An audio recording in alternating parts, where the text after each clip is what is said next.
사도행전 20장 17절부터 27절의 말씀입니다. 예, 오늘 말씀의 제목은 인생 평가하기라는 것입니다.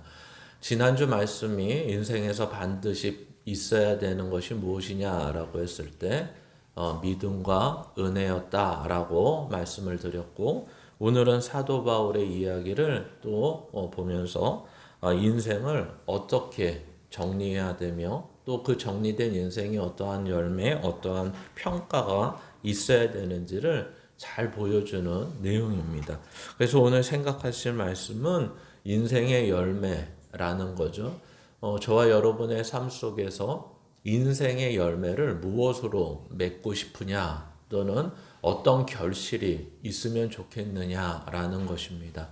항상 우리가 인생을 살 때 그 시대별 또는 나이별 지나면서 그 인생에서 노력하고 애쓴 만큼 그 거두고 열매 맺고 결실을 맺는 것들이 상당히 인생에서 중요한 것을 알게 됩니다.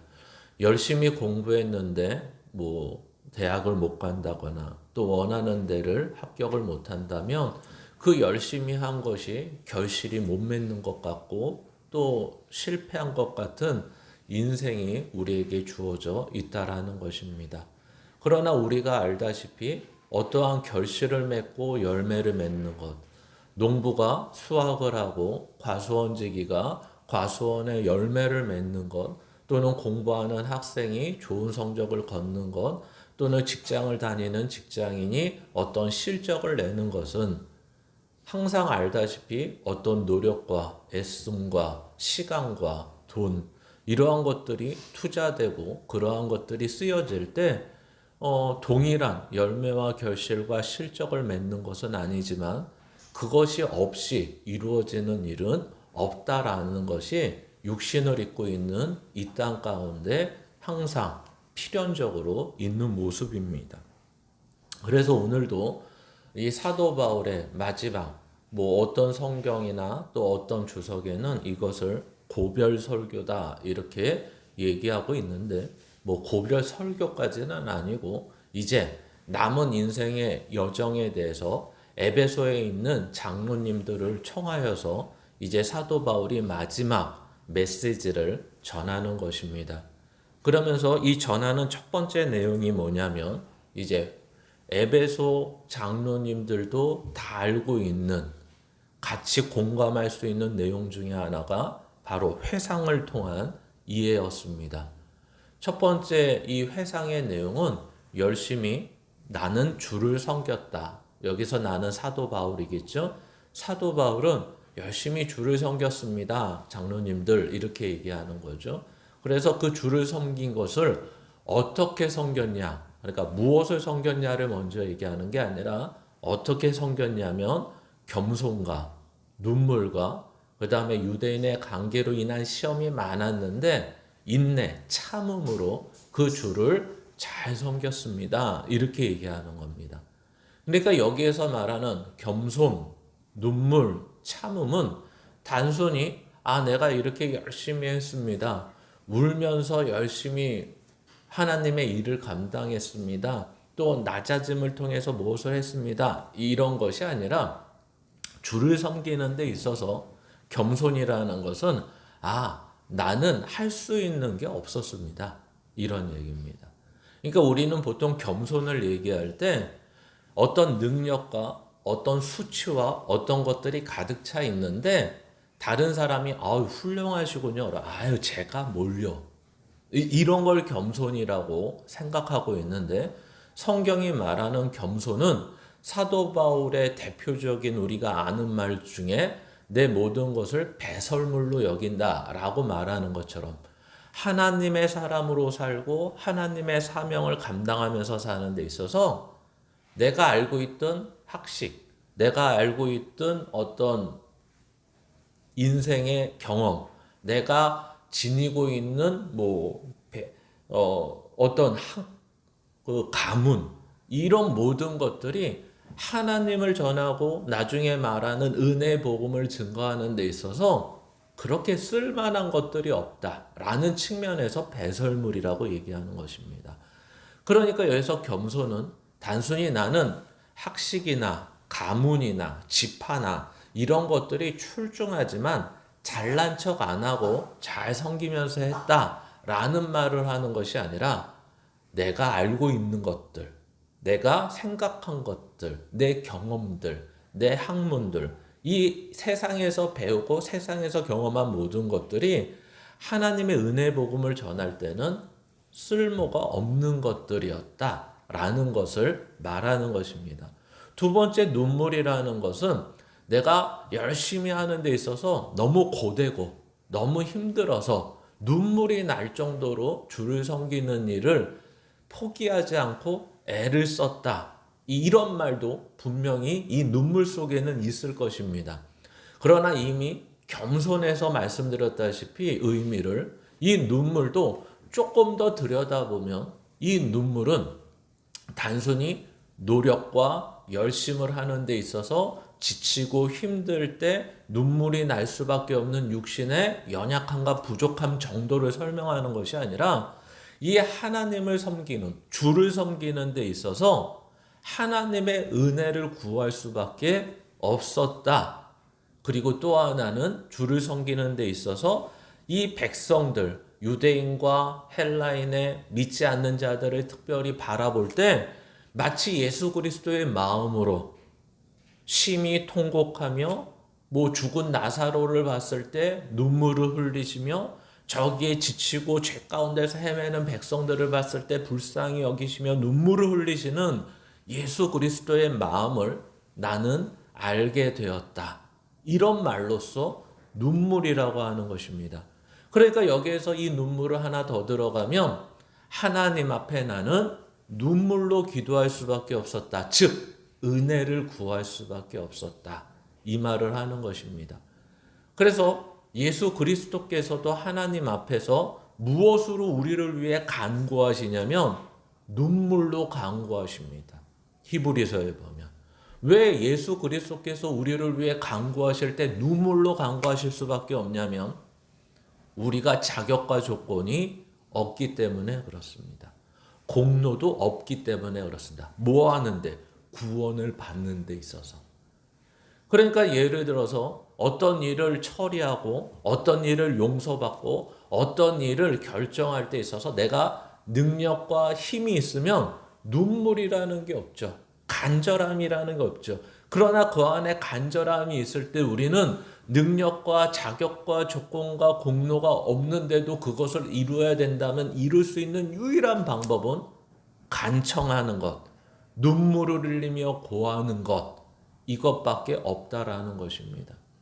그래서 예를 들면 이런 거죠. 법정에서 판사가 당신은 이제 사형이요라고 했을 때 거기 사형을 선고받은 사람이 할 수 있는 것은 따지는 것이 아니라 눈물로 고하는 것밖에 없는 것입니다. 그 눈물로 고한다는 말은 판사에게 은혜를 청하는 거죠. 용서를 청하는 거죠. 긍휼을 청하는 것입니다. 예, 나는 죽을 수밖에 없는 인생인지 법정에서 판결이 났습니다. 그러나 저는 살고 싶습니다. 그 살 수 있는 유일한 방법, 그것 때문에 산다는 것이 아니라 그나마 살 수 있는 유일한 마지막 방법은 눈물로 고하는 것밖에 없는 것입니다. 즉 여기에서 사도 바울이 주를 섬기는데 눈물밖에 할 수 없는 것은 앞에서 겸손의 얘기와 동일한 것입니다. 내가 가지고 있는 것, 내 능력, 내 힘, 내가 애썼던 것, 내 실적, 이런 것으로 주님 앞에 내보이면서 주님 잘했죠. 이제 주님의 일을 저는 감당할 수 있는 자격이 있죠. 제가 주님의 일을 하는 데 있어서 점점 잘하고 있죠. 칭찬받을 만한 것이 있는 것이 아니라 오직 이 구원에 관한 것, 영생에 관한 것, 생명에 관한 일을 하는 데 있어서 오직 하나님의 은혜밖에 구할 것이 없다는 걸 아는 것의 표현이라는 것입니다. 마지막으로 참음입니다. 우리는 이 사도 바울의 여정을 1차 선교여행, 2차 선교여행, 오늘 3차 선교여행 내용을 쭉 보면서 어떤 사람들은 시각을 어떻게 갖냐면, 사도 바울이 이 마귀의 관계, 그러니까 유대인과 유대인의 관계를 대부분 마귀가 이렇게 회방하고 있고, 마귀가 방해하고 있고, 사단이 그를 대적하고 있다. 그런데 사도 바울은 그러한 것들을 잘 이겨내며 성령의 인도를 받아 잘하고 있다라고 표현을 하지만, 실제 오늘 내용을 보니까 성령께서 인도하시는 나중에 보면 모든 것이, 야, 너 앞에 인생 속에 너 마귀와 사탄이 대적을 하고 너를 힘들게 할 때 내가 도와줄 거야, 이런 말은 전혀 없다라는 것입니다. 오히려 마귀가 유대인들이 관계와 시험을 할 때 그가 할 수 있는 모든 것은 참음, 인내였다라는 것입니다. 내가 인생을 살면서 하나님의 사람으로 또는 사명자로 자라는 데 있어서 굉장히 중요한 요소 하나가 있는데, 그것은 바로 인내며 참음이라는 것입니다. 즉 다시 말하면 여기서 결판 내지 않겠다라는 것입니다. 내가 아무리 잘나고 아무리 맞고 아무리 하나님의 사람이고 진리를 가지고 있고 옳음에도 불구하고 나는 주 유대인들이 음모를 꾸미고 나를 비방하고 나를 학대하고 나를 감옥에 가지고 나를 업신여기고 하는 모든 모습 속에서, 야, 니네가 뭐가 잘났길래 나는 하나님의 사람이야, 봐, 여기에서 한번 단판을 접보자, 이러는 것이 아니라 영원이라는 측면, 종말론적인 측면이라는 것에서 이제 아는 거죠. 이 모든 것은 하나님이 심판할 일이요, 또 하나는 이러한 유대인의 관계의 시험으로 말미암아 이 참음이 바로 나를 하나님의 사람으로 만드는 것임을 아는 것입니다. 그러니까 주를 섬긴다는 것은 단순히 내가 주를 위해 일하는 데 있어서 낮아지고 열심히 하는 데 있어서 부족하고 연약하여 눈물을 흘리고, 그리고 저렇게 많은 유대인의 관계로 인한 시험을 받는 데 있어서 옛날 같으면 욱했을 텐데 이제는 내가 참고 이 일을 한다, 이런 말이 전혀 아닌 것입니다. 이제 나는 세상의 것을 힘으로 삼지 않겠습니다. 이제 나는 하나님의 은혜만을 구하겠습니다. 이제 나는 이 고난과 아픔이 하나님의 저주나 벌이 아니라 바로 나를 세우는 일임을 알게 됐습니다. 이 얘기를 하는 거죠. 그러면서 이제 선교 여행을 통해서 복음을 전하는데, 그 복음을 전하는 내용 중에 가르치는 내용이 있고, 그 가르치는 내용이 무엇이냐면 너희들에게 유익한 모든 것이었습니다. 과연 인생에서 마지막 여정을 사는 사도 바울이 이제 마지막 만나는 사람들을 향해서, 야, 인생에서 유익한 게 뭐였냐라고 했을 때 알고 봤더니 바로 회개와 하나님에 대한, 예수 그리스도에 대한 믿음이었다, 이렇게 얘기하는 것입니다. 야, 인생에서 중요한 거는 건강이야. 인생에서 중요한 건 돈이야. 인생에서 중요한 건 뭐야? 이런 식의 얘기가 아니라, 야, 인생에서 중요한 건 바로 너가 죄 가운데서 벗어나 하나님의 뜻대로 사는 것이며, 그리고 그 뜻대로 사는 데 있어서 하나님과의 관계가 믿음의 관계로 살아가는 거야. 왜 이걸 중요하다고 여길까요? 이것이 진리이기 때문에, 이것이 영원한 거기 때문에, 이것이 생명이기 때문에 그렇다라는 것입니다.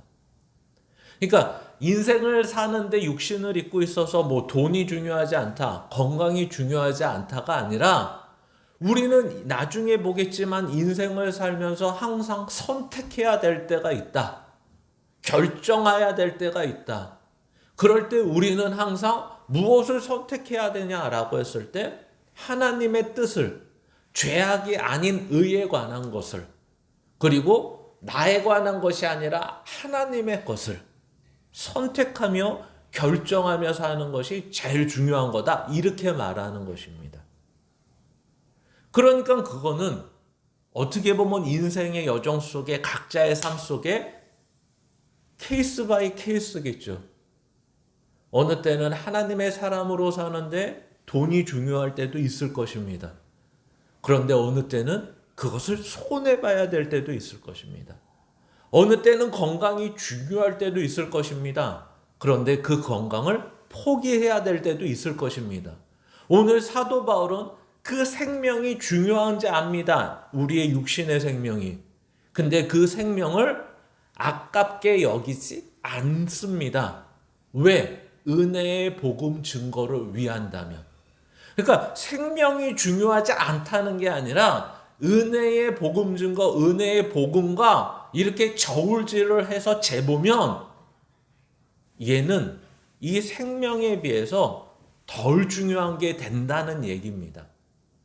그러니까 우리는 무조건 주를 위해 목숨을 바쳐야 됩니다. 이런 식의 얘기를 하는 게 아니라 우리의 각자 하나님께서 주신 은혜와 하나님의 사람으로 살아가는 데 있어서 그때그때 분별을 해야 되는 거죠. 왜 사도 바울은 왜 생명도 아끼지 않게 됐냐라고 했을 때 그의 삶의 앞으로의 다음의 여정이 뻔히 들여다 보이는데 그것은 결박과 고난이었다 이겁니다.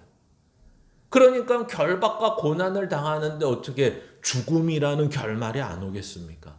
그러니까 인생 속에서 여러분의 인생과 제 인생 속에서도 만약에 시대가 막 이상해져가지고 이렇게 혼란했는데 나중에 이상해져가지고 만약에 예수 그리스도를 믿지 못하는 예수 그리스도를 믿는데 결박과 고난을 당해야 된다면 마땅히 어떻게 해야 된다는 거죠? 생명을 아끼지 않고 예수 그리스도를 믿고 사는 인생을 살아가야 됩니다.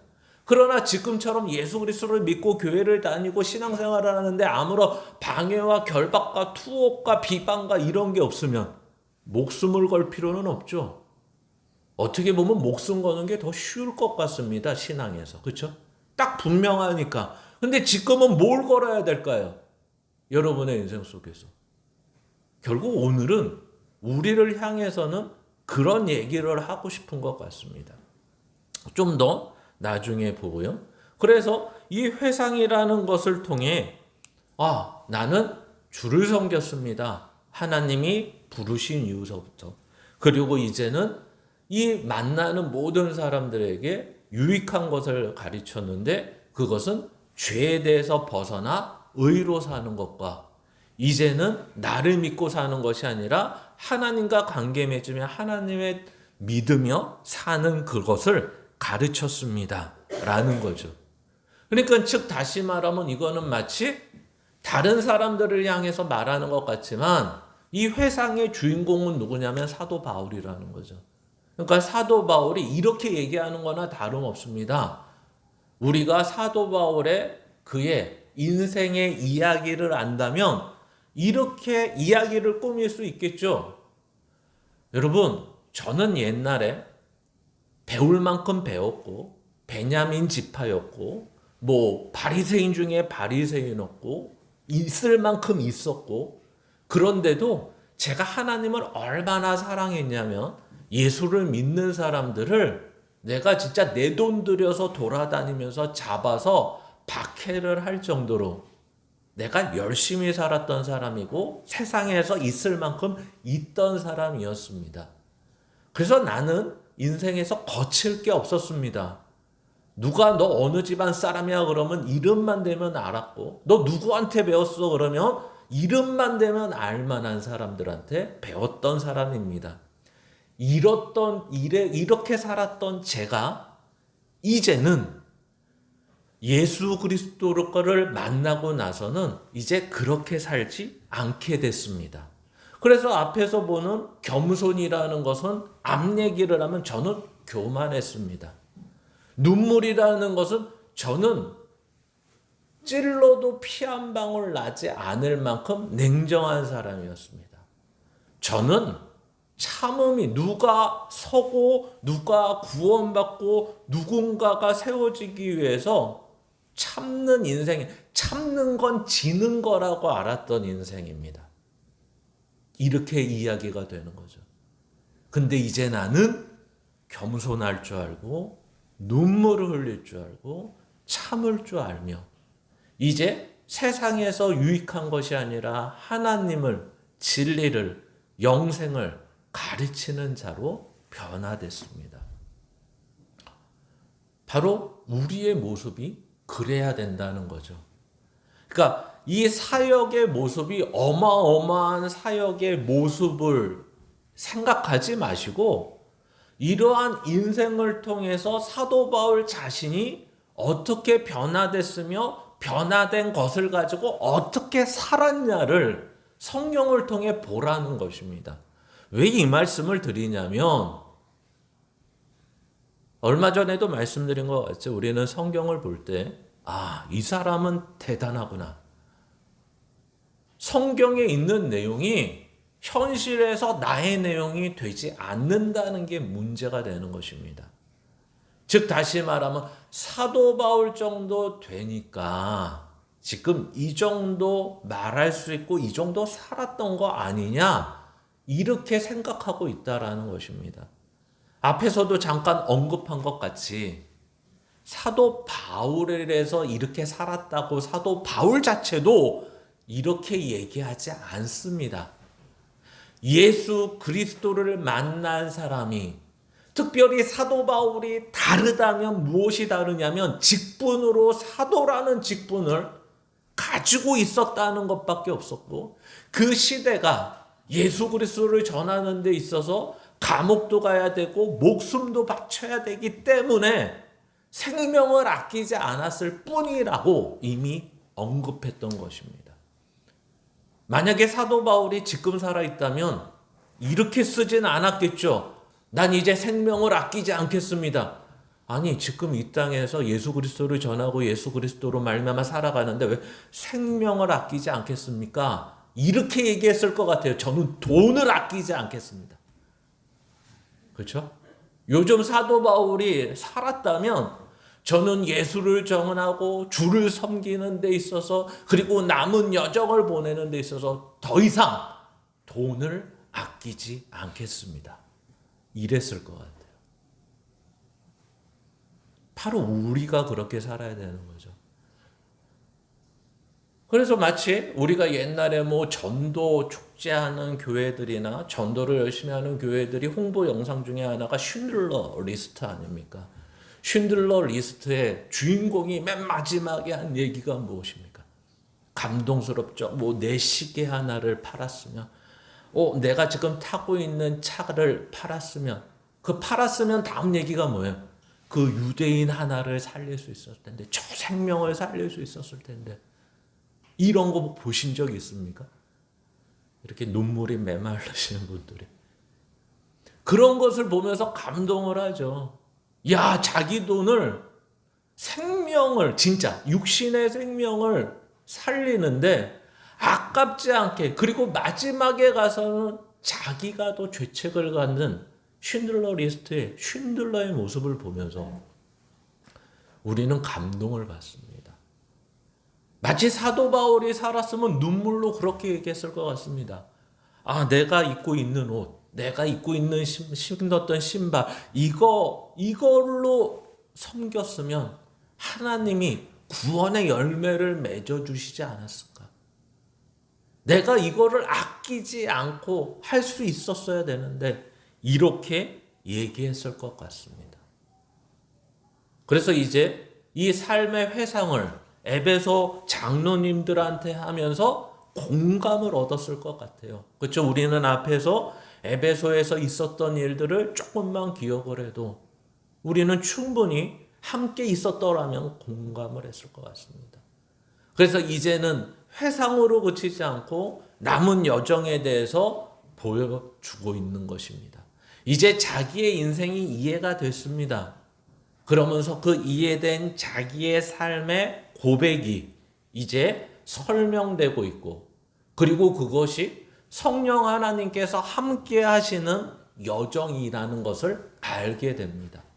그러니까 우리는 이런 내용을 보면 이렇게밖에 생각을 못해요. 예를 들면 22절에 보면 성령에 매여 23절에 보면 오직 성령이 또 각 성에서 내게 증언하여 이런 말을 들으면 마치 어떤 특별한 사도 바울이니까 성령 하나님께서 이렇게 보여주시거나 들려주시거나 그 마음에 어떤 것을 심어주시나 보다. 특별한 은혜가 있나 보다. 성경은 그것을 얘기하는 것이 아니라 우리는 그것을 얘기하지 않는다는 말은 그것을 정확히 알 수 없다라는 거예요. 즉 사도 바울이 성령께서 이렇게 매여 성령이 말씀하여 성령으로 인하여 이런 것은 어떻게 해서 아는 거지?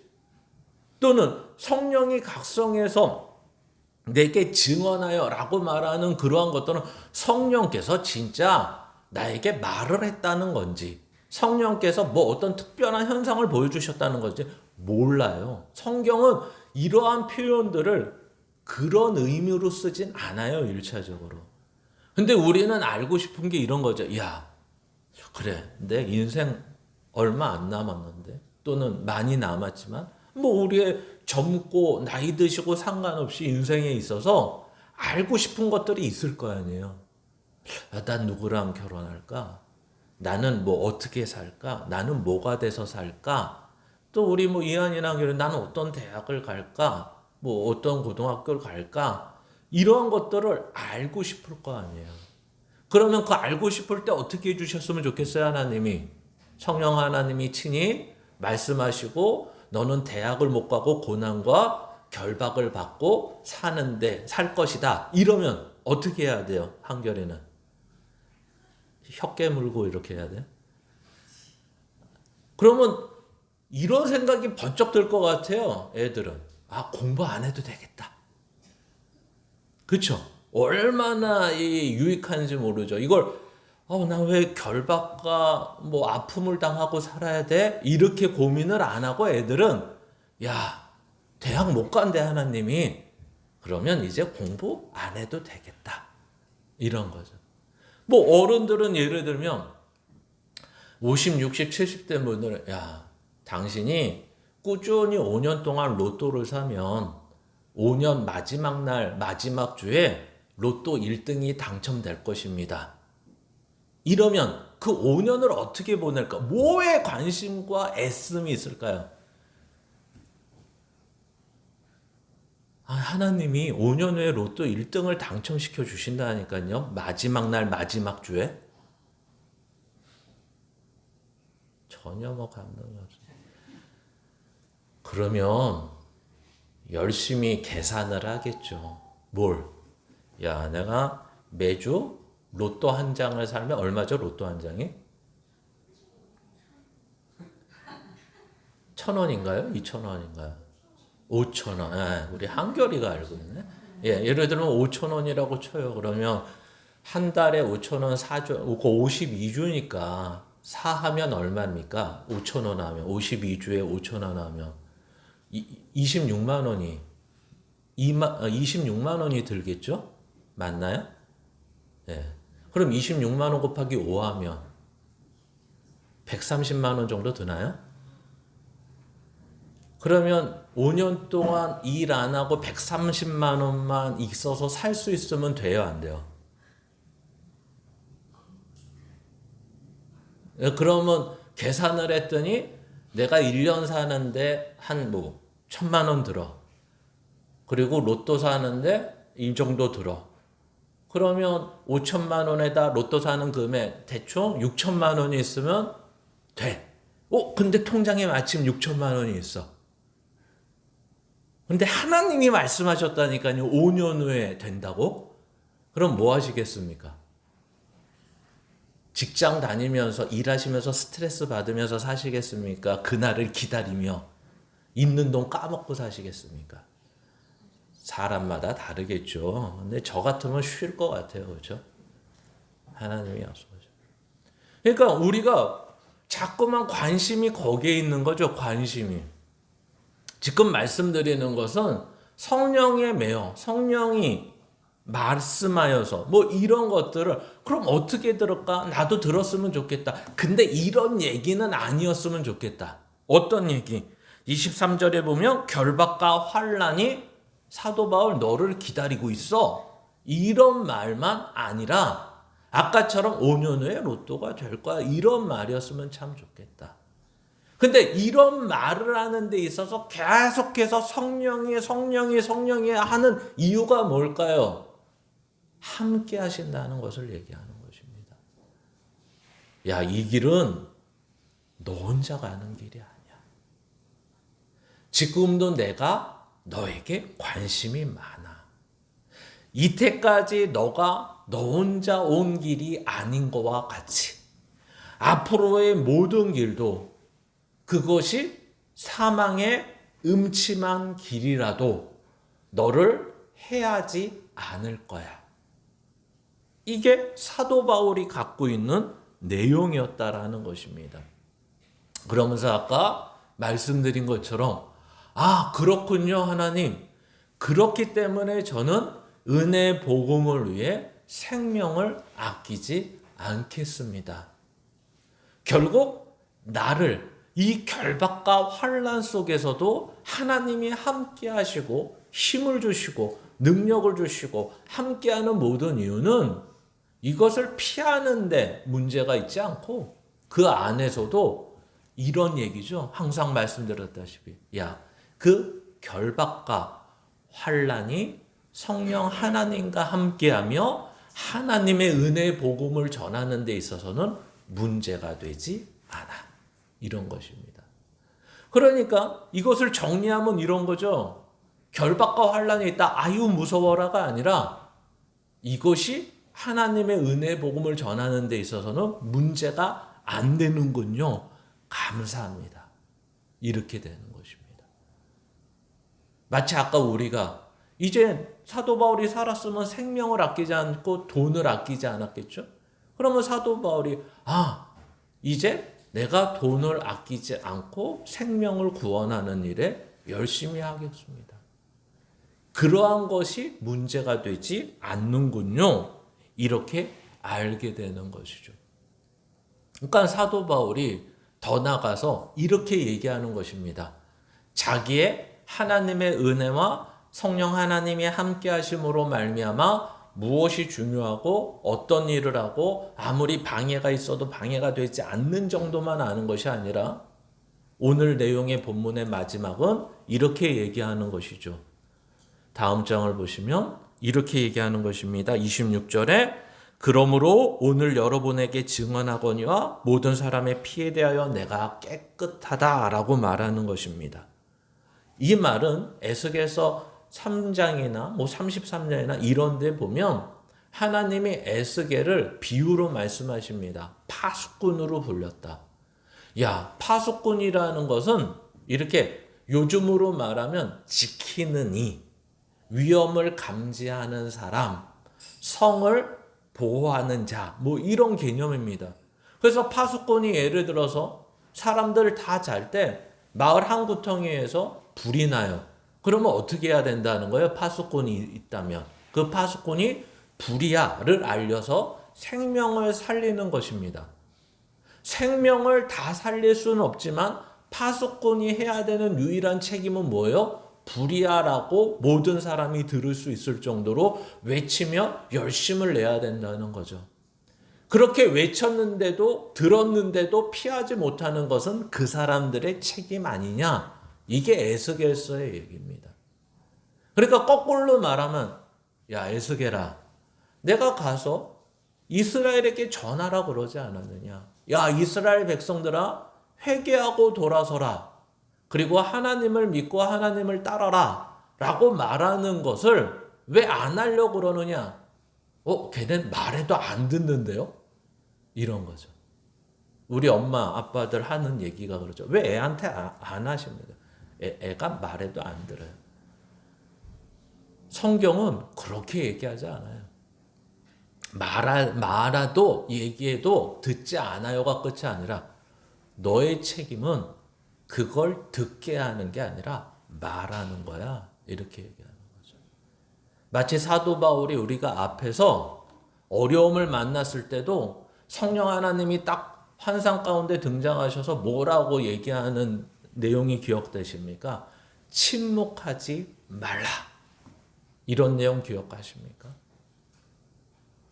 너가 아무리 얘기해도 너가 구원하는 거 아니야. 구원은 하나님이 하시는데 너가 할 일은 침묵하지 않는 거야. 파수꾼이 하는 일은 불을 끄거나 거기에서 사람을 살리는 일은 2차적인 일이야. 그 불이 났다는 걸 알리는 거야. 이 불 때문에 죽을 수 있다는 걸 알리는 거야. 쟤네들이 변화가 되든 쟤네들이 하나님을 다시 믿고 회개하여 돌아서든 그것은 너가 할 일이 아니야. 왜 네가 걱정을 해? 이렇게 얘기하는 것입니다. 그래서 이렇게 얘기하는 것입니다. 나는 깨끗하다. 나는 어떻게 하냐면 생명을 아끼지 않고 은혜의 복음 증거를 했다. 저들이 회방할 때도 비방할 때도 돌아서든 안 돌아서든 그것이 사도로서 나에게 맡은 직분이었다. 이렇게 얘기하는 것입니다. 그래서 마지막 절에 이렇게 이야기죠. 이는 내가 꺼리지 않고 하나님의 뜻을 다 여러분에게 전하였습니다. 그러니까 내가 너희들을 구원하였다. 이렇게 얘기하지 않고요. 전하였다. 이렇게 얘기하는 것입니다. 왜? 그 일은 너희들을 구원하는 일은 내 일이 아니고 전하는 일이었다. 이게 사도로서 사명자로서 받은 나의 책임이었다. 나는 하나님 앞에 깨끗하다. 이렇게 얘기하는 것입니다. 그래서 우리는 이 내용을 보면서 어떤 생각이 드십니까? 사도 바울의 놀라운 사역의 모습이 보이십니까? 한 인생이 하나님 앞에 붙잡혀서 어떻게 변화됐으며 그 변화된 인생의 여정 속에 하나님이 어떻게 간섭하셨으며 그 간섭하신 하나님의 놀라운 은혜로 말미암아 남은 여정이 이제는 자기 입으로 어떻게 살겠다고 고백하는 한 늙은 이제 남은 여정이 인생이 얼마 없는 한 노인의 이야기로 들리십니까? 우리는 위대한 사명자의 이야기로 보면 여기서 교훈이 없어요. 그러나 한 인생에 하나님의 붙들려 사는 한 인생이 어떻게 변화되었으며 그 변화된 가운데서 마지막을 이제는 자기 입으로 하나님, 제 인생이 왜 이렇게 고달픕니까? 하나님을 만난 이후서부터 저는 그 전에 아주 칭송받았던 사람이고 승승장구했던 사람이고 세상에서 부러울 것이 없던 사람이었던 나를 왜 이렇게 불러서 겸손과 눈물과 참음으로 인생을 살게 하십니까? 아주 속 터져 죽겠습니다, 하나님. 마지막은 아주 그냥 저것들을 싹 뒤집어 엎고 마지막에는 안 믿는 것들 싹 밀어버리고 마지막에는 로마까지 가서 황제를 구원하여 모든 전 세계가 예수 믿는 데까지 인도하여 주시옵소서. 이래야 될 것 같은데 사도 바울이 그렇지는 않습니다. 진짜 이제 사도 바울은 예루살렘으로 가서 예루살렘에서 결박되어 로마에 끌려가서 죽는 마지막에 실제 여정을 겪게 됩니다. 로마의 황제를 만나는데 승승장구하며 1대1의 같은 위치에서 대범하게 만나는 것이 아니라 이제는 결박된 죄인의 모습처럼 아무도 눈길 하나 주지 않는 모습으로 만나게 되는 겁니다. 아니 예수 만나서 인생 이렇게 살아야 되겠습니까? 그렇죠? 그러니까 사람들이 사도 바울에 대해서 이러한 사역에 많은 사역을 했다라는 측면에서만 보지 이러한 한 인생이 예수 만난 다음에 어떻게 살았냐를 이해하면서 자기 자식의 이름을 바울이라고 짓는 경우는 없는 것 같습니다. 그렇죠? 내 자식이 잘 되기를 바라고 내 자식이 위대하기를 바라고 내 자식이 승승장구하기를 바라서 바울 이렇게 짓는데 그 이름이 알고 봤더니 하나님 손에 붙들린 자는 이런 겸손과 눈물과 참음과 생명을 아끼지 않는 자로 그 마지막을 살아야 되는 자였다. 이것입니다. 그러면 오늘 보면서 어떤 생각을 하십니까? 이런 생각을 하셔야죠. 위대한 사역자가 아니라 한 인생을 봤기 때문에 도대체 저 인생은 어떻게 해서 저렇게 됐을까? 그러면 또, 그러면 내 인생은? 그러니까 이런 거죠. 똑같이 예수를 믿는데 어떤 사람은 물론 사도라는 직분이 있어서 그 책임을 다하는 모습도 그 중에 한 일부분이지만 인생이 어떻게 저렇게 바뀔까?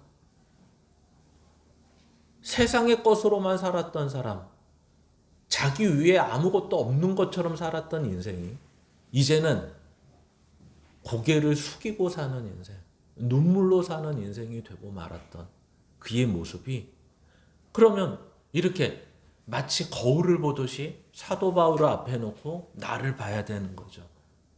그럼 내 인생은 그렇게 살고 있나?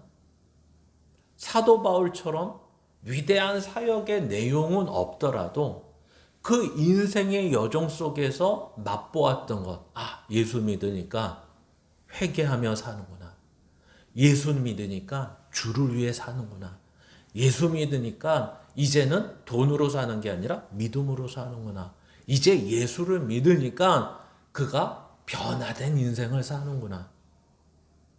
이거는 동일해야 된다고 성경은 얘기하는 거죠. 여러분은 예수 믿으니까 뭐가 변화되셨습니까? 이걸 스스로 물어보셔야 되는 거예요. 첫 번째는 성경은 거기에 대해서 이렇게 얘기합니다. 열매와 보물로.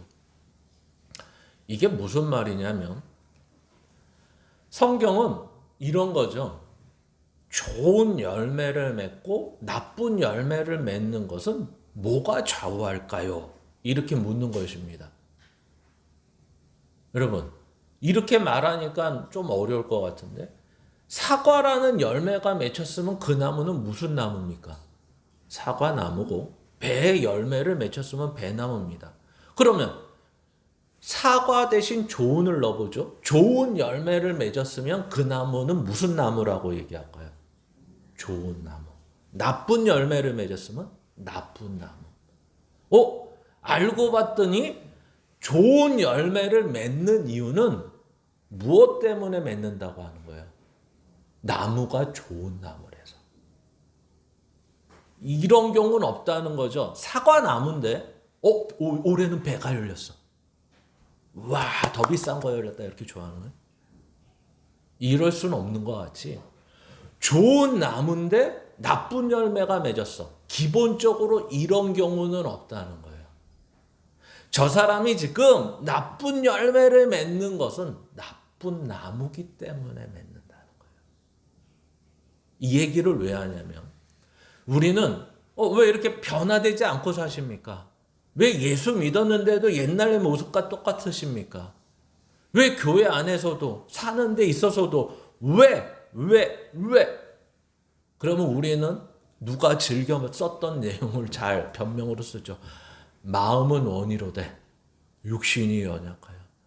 마치 예수를 믿고 순종하며 어떤 행위로 또는 내 성품의 변화가 마치 노력과 실천의 여부로 이해하고 있는 경우가 너무 많다라는 것입니다. 이런 것도 애써야 되는 부분도 분명히 있지만 성경은 더 중요한 게 10년이 지나도 20년이 지나도 30년이 지나도 왜 좋은 열매를 맺지 못하지? 이랬을 때 그건 좋은 나무가 아니기 때문이야. 즉 믿음이 없어. 쉬운 말로 예수를 믿지 않아. 예수를 믿으면 그렇게 살 수 없어. 예수를 믿으면 그 모습이 힘들어. 부딪혀. 예수를 믿는데 아직도 섬김을 받으려고 섬기지 못해? 그러면 자기가 힘들어해야 돼. 예수를 믿는데 아직도 자기를 주장해? 자기가 교만해? 자기밖에 몰라? 그건 모르겠다. 예수 믿는 건지. 좋은 나무는 누가 만들어주냐면 오직 예수 그리스도만으로 만들어져요. 그래서 우리는 잘 알고 있는 내용, 거짓 선지자를 어떻게 아느냐라고 했더니 예수님이 주여 주여 하는 자마다 다 천국에 가는 것이 아니다. 거짓 선지자는 뭘로 안다? 그의 열매로 안다. 이런 내용입니다. 그러니까 우리는 좋은 나무인데 나의 책임을 다하지 못하고 분명히 하나님께서 마음속에 간절함도 주시고 어느 때는 애탐도 주시고 하는데 내가 게으르고 내가 바뀌지 않아서 하나님의 뜻대로 못 산다면 정말 다행인 것입니다. 근데 예수를 믿으시는데도 아직도 세상의 것이 좋고 아직도 죄의 것을 버리지 못하시고 아니 더 나아가서 하나님의 뜻대로 섬기며 베풀며 나누며 사는 데 있어서 용서하며 사는 데 있어서 그런 것들을 외면하고 사신다면 부대낌이 전혀 없으시다면 고민 많이 하셔야 됩니다. 사도 바울은 능력이 있거나 실천력이 뛰어나거나 다른 사람보다 잘나서 이렇게 산 것이 아니라 오직 예수 그리스도를 만난 다음부터 이렇게 사는 것입니다. 변화된 인생을 사는 것입니다. 그래서 우리는 하나 더 살펴봐야 되죠. 성경은 마태복음 6장에 보물을 하늘에 쌓으라고 얘기합니다. 그리고 보물이 있는 곳에 너의 마음이 있다라고 말을 합니다. 이것은 조금만 생각하면 아시겠지만 바리새인에게 하는 말 중에 하나였고 천국의 비유를 얘기할 때 하나였는데 이러한 비유를 말하는 이유는 이 보물이라는 하늘에 쌓아야 되는 보물은 영원한 것, 하나님에 관한 것 이런 얘기고 땅에 쌓아두는 보물은 내 자랑되는 것, 세상의 것, 썩어져 가는 것을 말하는 것입니다. 여기서 하나 주의할 건 그러면 인생을 사는데 썩어질 것은 필요 없냐? 육신의 것은 필요 없냐? 아니, 필요 없지 않아요. 그러니까 이거는 쌓아두지 말라고요. 마치 아주 극단적인 우리에게 들릴 때 표현은 일용할 양식만 있으면 된다고요. 우리는. 왜? 내일 어떻게 될지 모르니까 실제는. 그러니까 하늘에 쌓아두는 것이 있다면 그 쌓아두는 것을 확인해야 되죠. 여러분이 마음의 소원과 그 마음에 애타는 것이 무엇인지를 보셔야 돼요. 내가 날마다 쌓고 싶은 보물이 무엇인지를 생각하셔야 돼요. 그러니까 오늘 사도 바울은 예수 그리스도를 믿은 다음부터 이렇게 한 거죠. 너에게 보물을 줄 거야. 내가 옛날에는 그 보물은 가문 좋은 거, 금수저로 태어나고 좋은 대학 다니는 거, 좋은 스승을 만나고 그 다음에 뼈대 있는 가문이며 뭐 이런 거였어. 근데 내가 예수 만나고 보니까 그게 아니더라. 그거는 이 땅에서 전부더라. 물론 그렇게 살면 이 땅에서는 편한데 그것은 영원한 게 아니더라. 근데 나는 천만 다행이었어. 예수께서 나를 만나 주셨어.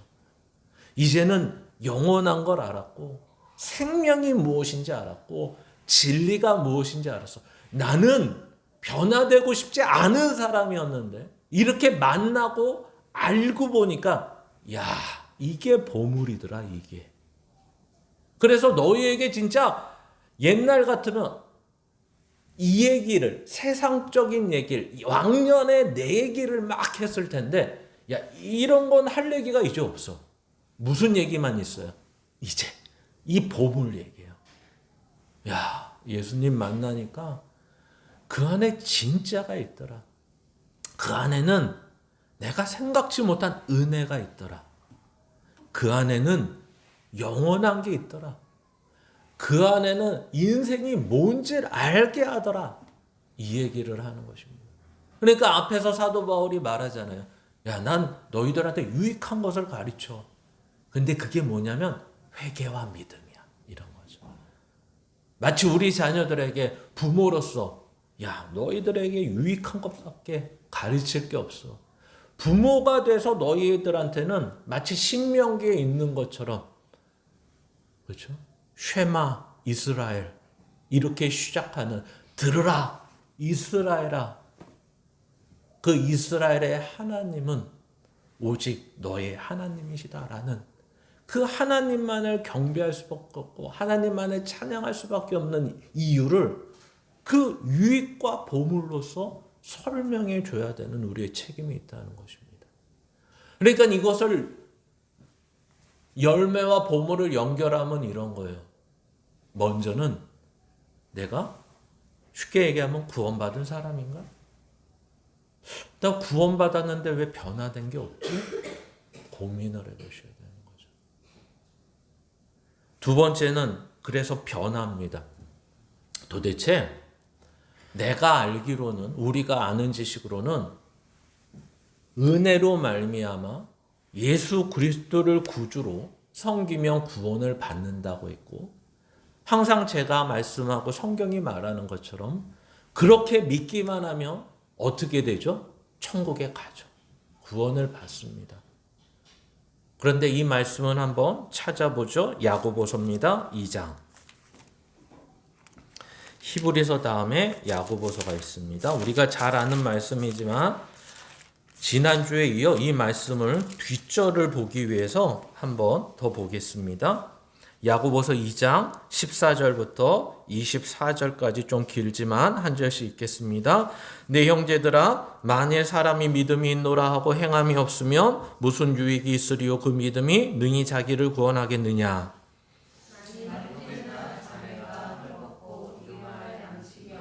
너희 중에 누구든지 그에게 이르되 평안히 가라, 덥게 하라, 배부르게 하라 하며 그 몸에 쓸 것을 주지 아니하면 무슨 유익이 있으리요?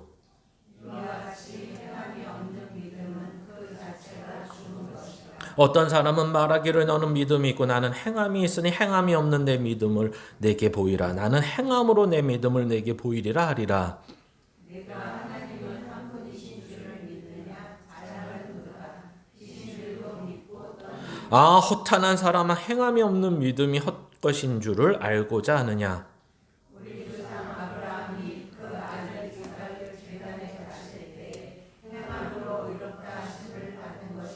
내가 보거니와 믿음이 그의 행함과 함께 일하고 행함으로 믿음이 온전하게 되었느니라.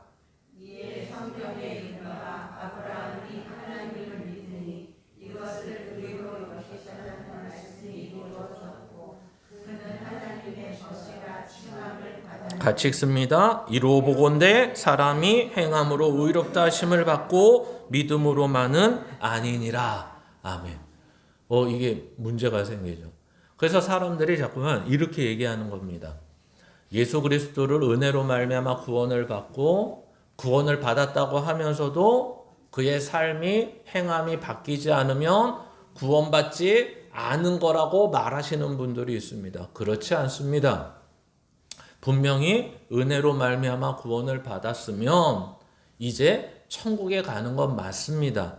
그러나 오늘 말하는 건 뭐죠? 우리가 알다시피 창세기 15장 6절에 아브라함이 여호와를 믿으니 여호와께서 이를 그의 의로 여기셨다라고 분명하게 창세기 15장에 말을 하고 있고, 에베네셀을 바친다고 아들로 삼아서 하나님이 말씀하신 걸 지키면 되지 않습니까? 라고 했을 때 이러쿵저러쿵 야 그게 아니라 내가 너한테 크고 비밀한 것을 알려주고 저 별과 같이 모래와 같이 할 거야 라고 하면서 예 알겠습니다라고 했더니 아브라함에게 15장 6절에 있는 말씀처럼 여호와께서 이를 그의 의로 여기셨다라고 말합니다.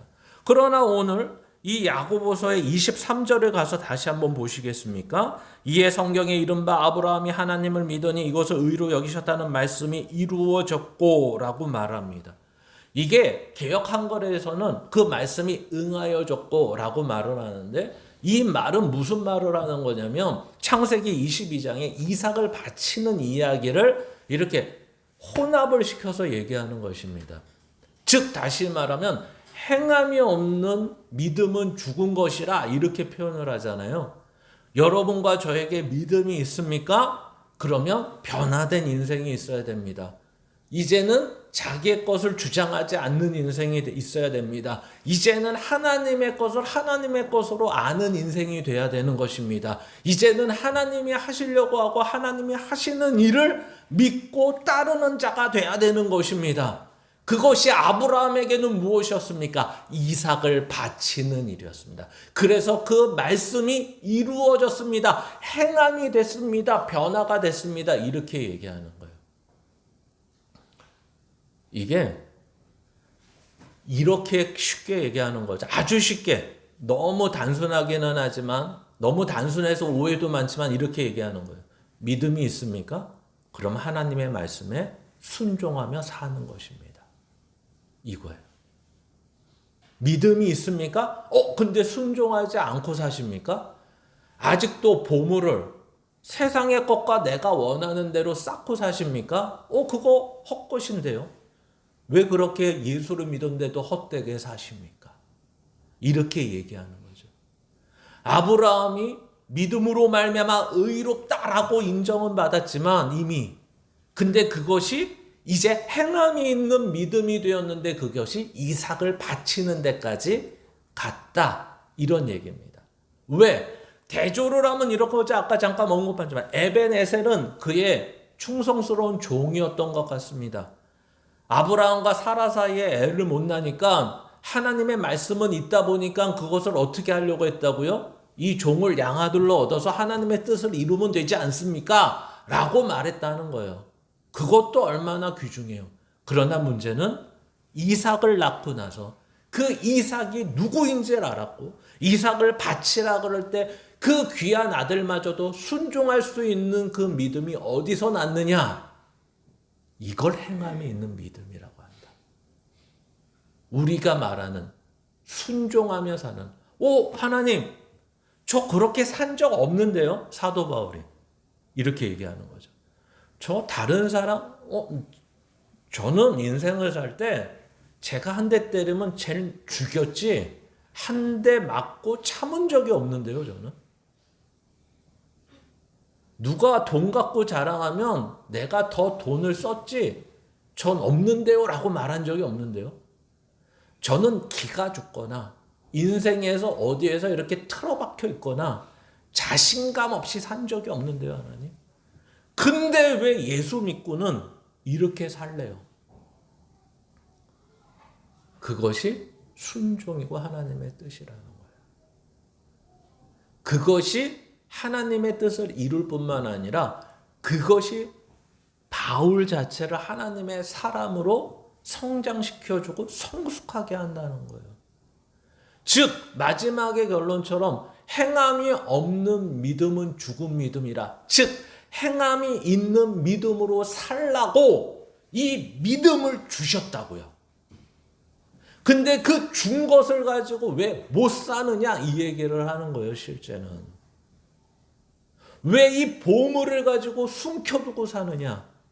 왜 보물이 아닌 것을 우겨대면서 아직도 헛되게 사느냐? 이렇게 우리에게 얘기하는 거예요. 사도 바울의 사역은 위대할 수 있지만 사도 바울이라는 사람이 위대하지 않은 이유는 바로 이 동일한 신앙을 우리에게도 믿음으로 허락해 주셨다라는 것입니다. 그래서 마지막으로 갈라디아서 보고 말씀을 마치겠습니다. 갈라디아서 6장입니다. 고린도 전후서 다음이 갈라디아서고 갈라디아서 6장 7절부터 10절입니다. 우리 한 번에 다 같이 읽겠습니다. 갈라디아서 6장 7절부터 10절.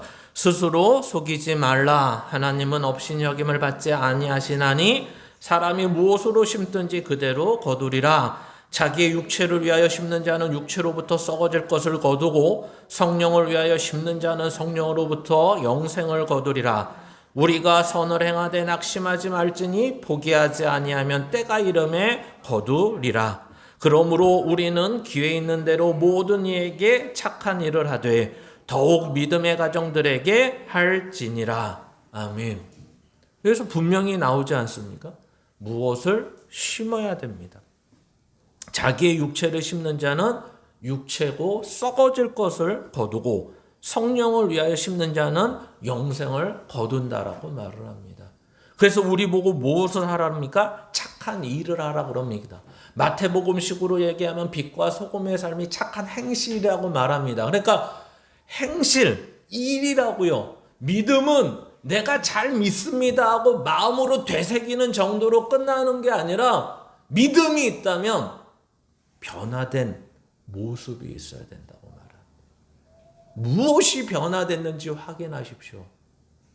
무엇이? 내 인생 속에서 내 가치와 생각과 마음이 어떻게 변화되어 그 변화된 것처럼 살아가느냐를 보셔야 됩니다. 이것이 바로 열매 맺는 삶이며 보물을 하늘에 쌓는 인생입니다. 오늘도 저와 여러분의 인생 가운데 이러한 하나님의 은혜가 넘쳐서 행함이 있는 믿음으로 사는 저와 여러분이 되시기를 주님의 이름으로 축원합니다. 기도하겠습니다. 하나님 아버지 감사합니다. 오늘도 하나님께서 우리에게 주신 은혜와 사랑이 넘칩니다. 그러나 이 은혜와 사랑이 넘침으로 말미암아 그것에 감동하여서 눈물만 흘리고 웃고 감사하는 정도로 사는 인생이 아니라 이제 행함이 있는 믿음으로 사는 인생이 되게 하셔서 아브라함의 말씀하신 것처럼 이제 그 의로 여김을 받은 믿음이 이루어졌다라고 말하는 것처럼 오늘의 우리의 믿음이 행함이 있고 변화된 삶을 우리에게 허락하셔서 날마다 천국을 누리며 하나님의 나라의 백성으로 사는 기쁨을 누리는 우리가 되게 인도하여 주시옵소서. 지금은 우리 주 예수 그리스도의 은혜와 하나님 아버지의 무한하신 사랑과 성령님의 감화감동 교통하심이 오늘도 좋은 열매를 맺으며 하늘의 보물을 쌓으며 행함이 있는 믿음으로 살기를 다짐하는 고개 숙인 모든 자들 위해 지금부터 영원까지 함께할지어다. 아멘.